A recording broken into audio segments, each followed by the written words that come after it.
시작. 슬퍼다 구스의 강 건너편 날개치는 소리 나는 땅이여, 갈대배를 물에 띄우고 그 사자를 수로로 보내며 이르기를, 민첩한 사절들아 너희는 강들이 흘러 나누인 나라로 가되, 장대하고 준수한 백성 곧 시초부터 두려움이 되며 강성하여 대적을 밟는 백성에게로 가라 하는도다. 세상의 모든 거민 지상에 사는 너희여, 산들 위에 기치를 세우거든 너희는 보고 나팔을 불거든 너희는 들을 지니라. 여호와께서 내게 이르시되, 내가 나의 처소에서 조용히 감찰함이 죄인은 일광 같고 과일더위의 운무 같도다. 추수하기 전에 꽃이 떨어지고 포도가 맺혀 익어갈 때에 내가 낫으로 그 연한 가지를 베며 퍼진 가지를 찍어버려서 산의 독수리들과 땅의 들짐승에게 던져주리니, 산의 독수리들이 그것으로 여름을 지내며 땅의 들짐승들이 다 그것으로 겨울을 지내리라 하셨음이라. 그때의 강들이 흘러 나누인 나라에 장대하고 준수한 백성 곧 시초부터 두려움이 되며 강성하여 대적을 밟는 백성이 만군의 여호와께 드릴 예물을 가지고 만군의 여호와의 이름을 두신 곳 시온 산에 이르리라. 아멘. 이사야서 18장은 하나님이 구스라는 나라에 주신 말씀입니다.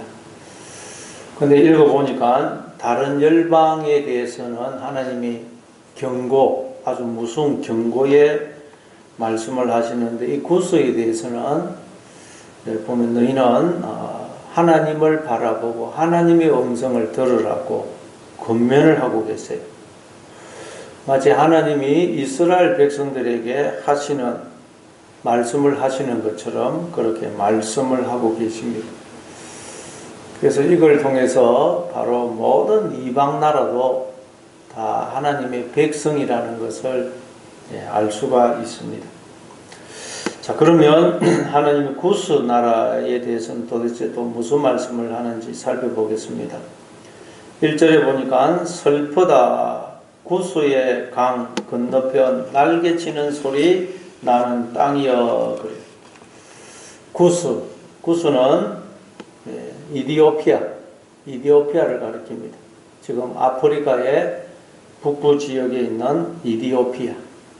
이 당시에 이디오피아 나라가 그 아프리카에서 가장 강한 나라였고 애국까지 다스리고 있었습니다.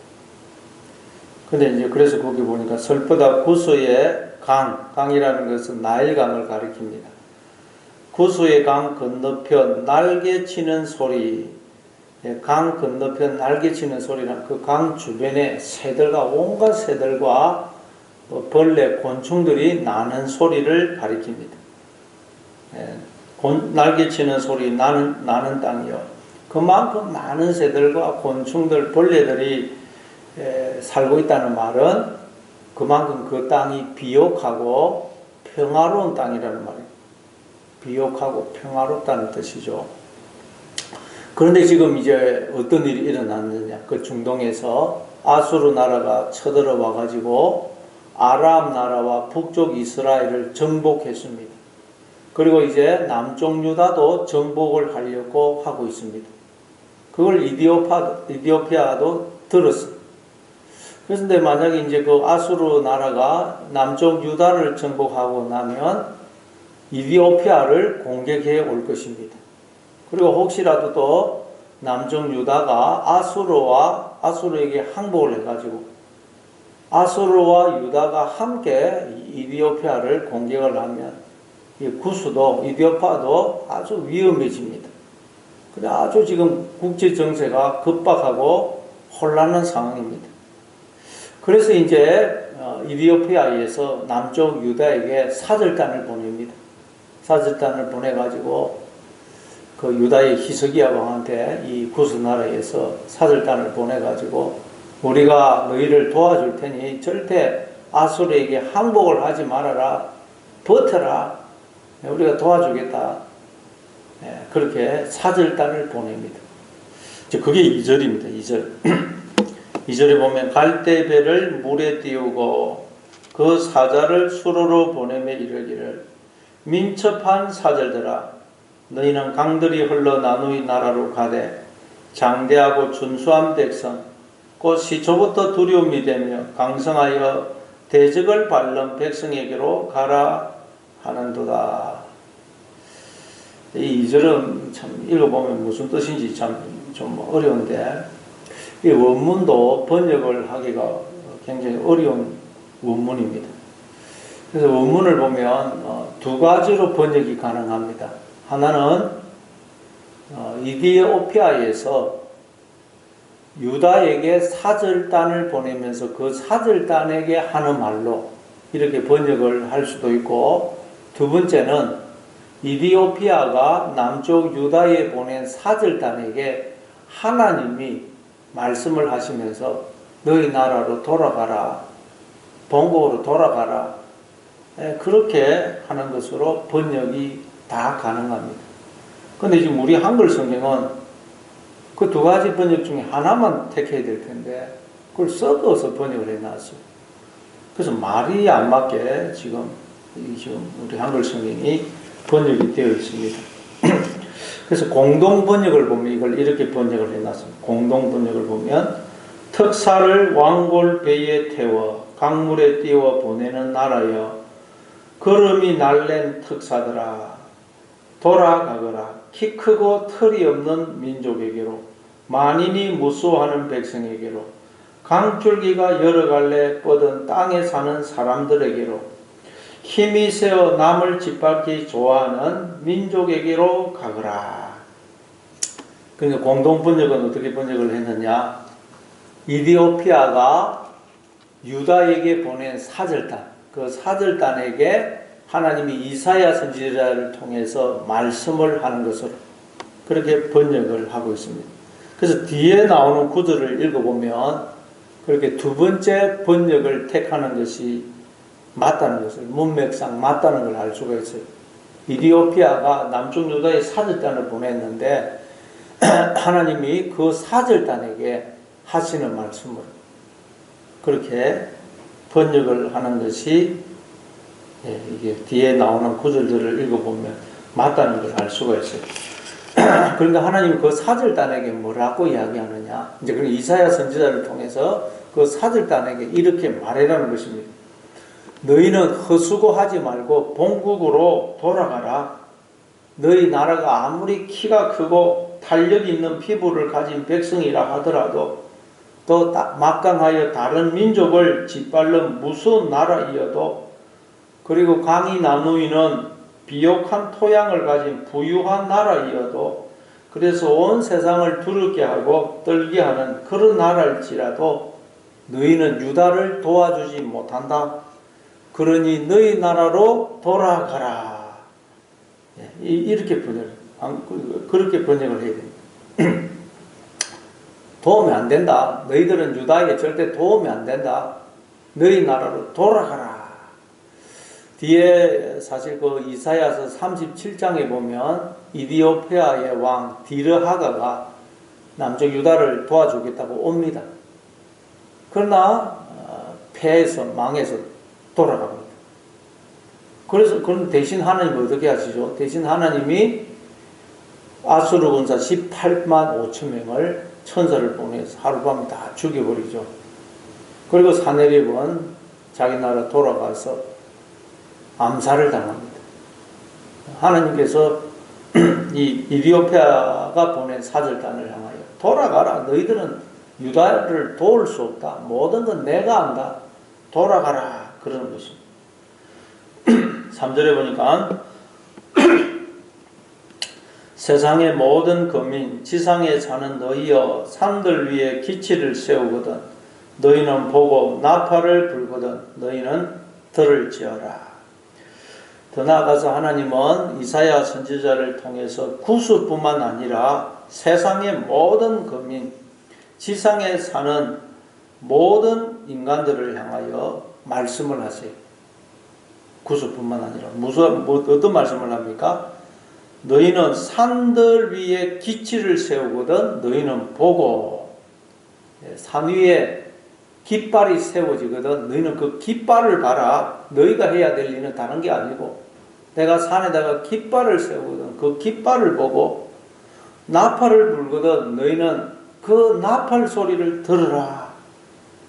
여러분 우리가 해야 될 일이 뭐라고요? 하나님이 깃발을 세우거든. 그 깃발을 바라보고 하나님이 나팔을 부시면 우리는 그 음성을 들어야 된다. 하나님이 우리에게 세워주신 깃발은 뭡니까? 예수님이죠. 예수님. 여러분 항상 깃발을 봐야 그 길을 잃지 않습니다. 우리도 예수님을 바라봐요. 예수님. 항상 예수님을 바라보고 예수님을 따라가야 됩니다. 예수님과 멍에를 메고 예수님과 함께 인생길을 걸어가야 됩니다. 항상 나 혼자 인생을 살면 안 되고 우리는 예수님과 함께 인생을 살아가야 됩니다. 그게 우리가 해야 될 일이잖아요. 항상 우리는 예수님과 함께 오늘도 여러분 무엇을 하든지 예수님과 함께 예수님을 묻고 의논하고 예수님의 말씀에 순종해서 살아가야 되는 거예요. 그게 우리가 해야 될 일. 깃발을 봐라. 너희들이 할 것 딴 거 없다. 내가 깃발을 세우거든. 그 깃발만 쳐다보라. 그리고 나팔을 불거든 들으라는 거예요. 나팔. 여러분 대표적으로 언제 나팔을 불었습니까? 희년 내 나팔을 불었죠. 희년이 되면 다 자유를 얻고 집으로 돌아갑니다. 그래서 우리도 여러분 자꾸 이 죄의 종이 되어서 두려움, 불안, 염려, 걱정에 사로잡힐 때마다 우리는 하나님의 나팔 소리를 들어야 돼요. 그래서 그렇지. 나는 이제 죄의 종이 아니고 하나님의 자녀지. 하나님이 나와 함께 하시지. 그런데 내가 왜 이렇게 두려워하고 염려하고 걱정하고 있지? 그래서 여러분 자꾸 우리는 희년의 나팔 소리, 복음의 나팔 소리를 듣고 모든 두려움, 염려, 걱정을 떨쳐버려요. 하나님이 계속 나팔을 부시는 복음의 나팔 소리. 너희는 내 자녀다. 죄의 종에 사로잡혀 있지 말고 돌아오라. 오늘도 여러분 깃발 대신 예수님만 바라보시고 오늘도 복음의 나팔 소리를 들으심으로 죄의 종에서 하나님의 자녀라는 걸 기억하고 하나님의 자녀로 살아가시는 그런 하루가 되시길 바랍니다. 4절에 보니까 여호와께서 내게 이르시되 내가 나의 처소에서 조용히 감찰함이 째이는 일강 같고 갈대 위에 운무 같도다. 또 하나님께서 이사야 선지자에게 말씀하시기를 내가 나의 처소에서 조용히 감찰하고 있다는. 지금 막 정세는 국제 정세는 굉장히 급변하고 있습니다. 급합니다. 아람과 북이스라엘은 이미 망했고 남쪽 유다도 풍전등화의 그런 위기 속에 있고 또 이디오피아 나라도 지금 어떻게 돼야 될지 막 아주 그냥 혼란스러운 가운데 있고 아수르 나라는 이제 내가 유다만 정복하고 나면 내가 이디오피아까지 가서 쳐들어가서 온 세계를 내가 제패할 것이다. 그러고 있어요. 지금 어떻게 될지 한 치 앞도 내다볼 수 없는 그런 상황입니다. 그런데 하나님이 하나님의 처소에서 이 모든 걸 조용히 보고 계신다는, 다 보고 계신다는. 여러분, 우리의 인생도 우리는 뭐 어떻게 돼야 될지, 앞으로 무슨 일이 생길지 얼마나 불안합니까? 근데 하나님은 다 보고 계신다. 다 알고 계시고. 여러분, 이 세상은 아수르가 그냥 모든 걸 정복할 것 같지만 그 모든 것은, 이 모든 것은 하나님의 뜻대로 이루어지는 것입니다. 모든 것은 하나님의 손아귀에 있습니다. 손아귀. 우리가 이걸 기억해야 됩니다. 그리고 하나님께서 비치는 일광, 태양처럼 하나님께서 비치는 태양과 가일더위에 조용히 내리는 운무, 구름, 안개처럼 하나님께서 모든 인간들에게 은혜를 베풀어 주고 계시다는 것입니다. 마태복음 5장에도 보면 하나님은 선인 악인 구분치 않으시고 해를 비추어 주시고 어려운 자 불의한 자 구분치 않으시고 비를 내려 주신다 그러죠. 사도행전 17장에 보면 하나님께서 만민에게 생명과 호흡과 만물을 주셔서 인간들이 이렇게 살고 있다고 말씀합니다. 하나님께서 다 은혜를 베푸시고 붙드셔서 인간들이 살고 있는 것입니다. 그리고 하나님이 다 보고 계세요. 근데 인간들은 이걸 모르더라는 것입니다. 하나님을 바라보지 않고 그냥 눈에 보이는 것만 쳐다보고 두려워하고 불안해하고 절망하고 있다는 것. 그러니까 여러분, 이걸 통해서 우리가 알게 되는 것은 우리의 모든 문제는 하나님을 바라보지 않는 데서 비롯된다는 걸 알게 됩니다. 하나님의 은혜로 모든 것이 살고 있고 모든 것은 하나님의 뜻대로 이루어집니다. 근데 우리가 하나님을 바라보지 않으니까 눈에 보이는 것만 쳐다보고 절망하고 두려워하는 것입니다. 우리가 하나님을 바라봐야 합니다. 하나님을 안 바라보면 우리는 혼란스럽습니다. 그래서 역대하 7장 14절에도 보면 내 이름으로 일컫는 내 백성이 그들의 악한 길에서 떠나 스스로 낮추고 기도하여 내 얼굴을 찾으면 내가 하늘에서 듣고 그들의 죄를 사하고 그들의 땅을 고칠지라. 하나님 어떻게 해라 그랬습니까?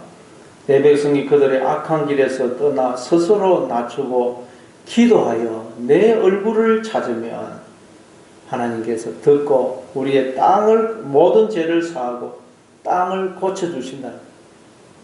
그러니까 우리가 낮추고 기도해야 돼서 하나님의 얼굴을 찾아야 됩니다. 하나님의 얼굴을 찾는다는 것은 늘 하나님을 생각하는 것이죠. 그래서 하나님과 친밀함을 누리며 사는 것. 그때 모든 문제가 해결된다는 거죠. 또 5절에 보니까 추수하기 전에 꽃이 떨어지고 포도가 맺혀 익어갈 때에 내가 낫초로 그 연한 가지를 베며 퍼진 가지를 찍어버려서, 추수하기 전에 포도가 맺혀 익기 전에 하나님께서 그 연한 가지를 베버릴 것이라고, 퍼진 가지를 찍어버릴 것이라고 말씀합니다. 아수르가 남중 유다를 막 공격하려고 할 때, 온 세상을 제패하려고 할 때 하나님이 밤에 천사를 보내서 아수르 군사 18만 5천 명을 죽여버리죠. 모든 것은 하나님의 뜻대로 이루어진다. 인간의 뜻이 이루어지는 게 아니고 하나님의 뜻이 이루어집니다. 모든 인간들은 하나님의 손아귀에 있는 것입니다. 그런데 우리는 자꾸 눈에 보이는 그런 환경만 쳐다보고 두려워하고 절망하고 있다는 거예요. 아수르 군대가 여러분 18만 5천 명이 하루 그 밤에 죽을 줄 누가 알았겠어? 하만이 모르드게를 죽이려고 50척이나 되는 큰 장대를 세우죠. 그리고 12월 13일을 되면 유대인들을 다 죽이려고 계획을 세웠어요. 근데 그날 그냥 다음날 자기가 세운 그 장대에 자기가 매달려 죽을 줄 누가 알았겠어?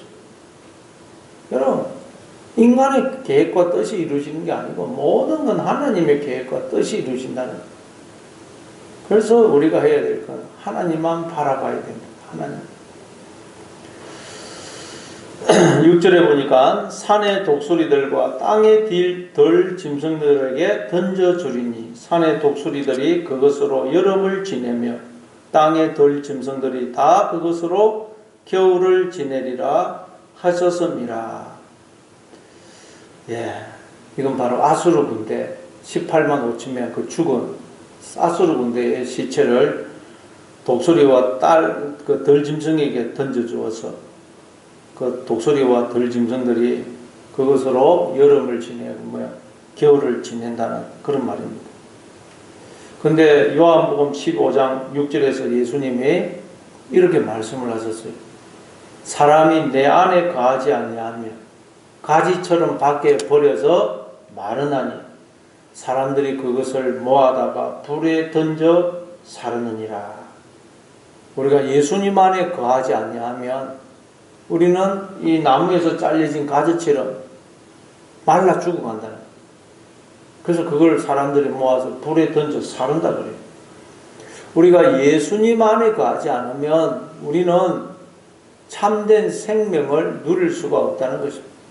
예수님 안에 거하지 않으면 우리는 말라 죽어간다는 거예요. 기쁨과 감사가 감사와 평안을 누릴 수가 없다는 것입니다.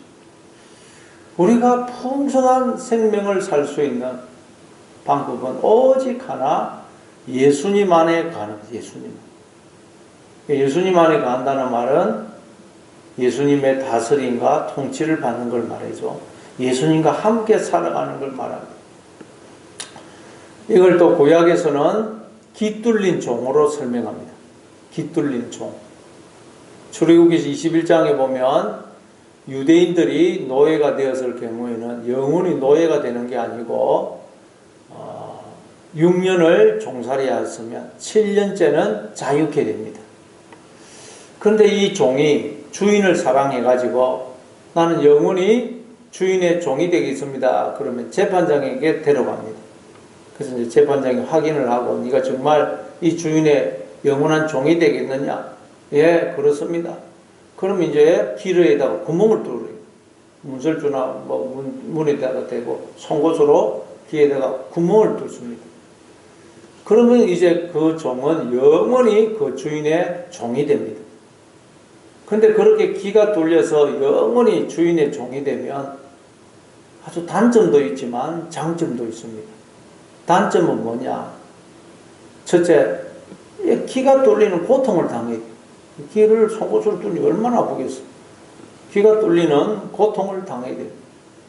그리고 두 번째는 이제 구멍이 푹 나 있으니까 항상 나는 종입니다 하는 이 표식을 가지고 살아야 돼요. 어디든지 나는 종이에요. 저는 종입니다. 구멍이 뚝 나 있으니까. 그리고 세 번째는 다른 좋은 곳이 있어도 갈 수가 없어요. 집에도 돌아가지 못 가고 이제는 영원히 주인과 함께 살아야 돼요. 주인의 종으로. 못 갑니다. 근데 또 장점이 있습니다. 유익이 있습니다. 귀가 뚫리면 첫째 어떤 유익이 있느냐? 노예 상인으로부터 보호를 받습니다. 그 누구도 이 종을 해코지 못해요. 왜? 이 사람은 누구의 종이다. 그래서 주인의 보호를 받기 때문에 그 누구도 나를 해코지 못합니다. 무시하거나 갈시 못해요. 그리고 두 번째는 주인으로부터 열쇠를 받습니다. 열쇠. 고관 열쇠. 고관 열쇠를 이제 이 종이 관리해요. 주인에게 뭐 비밀이 없어집니다. 주인이 다 맡기는 거죠. 그리고 세 번째는 주인으로부터 상속을 받습니다. 자식처럼. 귀가 뚫리면 주인으로부터 상속을 받습니다. 그리고 네 번째는 주인과 함께 한 상에서 밥을 먹습니다. 주인처럼, 이제 주인의 가족처럼 날마다 주인과 한 상에서 밥을 먹는 밥. 그럼 우리도 깃둘린 종이 되어야 됩니다. 저는 영원히 하나님의 종이 되겠습니다. 우리도 자원해서 하나님을 사랑해서 영원히 하나님과 함께 살고 싶습니다. 그래서 기가 뚫린 종이 되어야 됩니다. 기 뚫린 종. 그럼 기가 뚫리면 아프죠. 예, 뚫리면. 우리는 인생을 통해서 기가 계속 뚫리는 거예요. 기가 뚫려서 하나님의 음성만 들어야 돼요. 하나님. 안 그러면 우리는 기 뚫린 종이 아닙니다. 하나님의 음성만 들어야 돼요. 다른 음성 들으면 안 돼요. 그리고 이제 우리는 나는 날마다 귀가 뚝 뚫려가지고 나는 종입니다. 종. 우리는 종입니다. 그거 내 생각, 내 뜻, 내 계획 다 내려놓고 하나님의 뜻, 계획, 생각을 내 것으로 받아들여. 종입니다. 종이 뭐 고집 피우고 뭐 성질내고 그러면 되겠어요. 네, 종입니다. 그래서 그렇게 종으로 살아가게 되면 여러분 우리는 하나님의 열쇠를 받게 되고 천국 열쇠를 받습니다. 그 누구도 나를 해할 수가 없습니다. 예. 그리고 주님으로부터 상속을 받고 하나님 나라를 상속받고 하나님과 함께 한 상에서 밥을 먹게 됩니다. 오늘도 여러분 깃둘린 종으로 살아가시기를 바랍니다. 그래서 7절에 보니까 그때에 강들이 흘러 나누인 나라에 장대하고 준수한 백성 곧 시초부터 두려움이 되며 강성하여 대적을 밟는 백성이 만군의 여호와께 드릴 예물을 가지고 만군의 여호와의 이름을 두신 곳 시온산에 이르리라. 그때는 뭐겠어요? 아수르 나라가 망해서 돌아갈 때. 그래서 모든 사람들이 이 에도피아 사람들이 정말 하나님이 이 역사를 운행하시는구나. 모든 건 하나님의 손에 달려있구나. 하나님만 의지해야 되는 것이구나. 깨달을 때. 그때 어떻게 된다 그래요? 그 에티오피아에서 사람들이 만군의 여호와께 드릴 예물을 가지고 만군의 여호와의 이름을 두신 곳 시온산에 이르리라. 그렇게 이야기합니다. 그때. 그러니 여러분, 우리는 하나님만 바라봐야 되는 것이구나 깨달았고, 하나님만 바라봐야 됩니다. 예수님 안에 가야 됩니다. 깃뚫린 종이 돼. 깃뚫린 종. 그럼 깃뚫린 종이 될 때 우리는 여러분 시온산에 이른다는 참된 평화를 누리게 된다는, 하나님의 세계를 살게 된다는 거죠. 그래서 지금도 아프리카에서 이 이디오피아 나라는 유일하게 기독교 국가입니다. 그리고 사도행전 8장에도 보면 에티오피아의 내시가 빌립을 만나서 복음을 듣죠. 그래서 우리도 오늘도 여러분, 우리가 예수님 안에 오직 하고 모든 역사는 하나님이 다스립니다. 내 인생도 하나님께서 붙들고 인도하고 계십니다. 그래서 오직 하나님만 바라보고 오늘도 깃뚫린 종으로 사심으로 오늘도 하나님의 세계를 사시는 참된 평화를 누리며 사는 그런 하루가 되시길 바랍니다.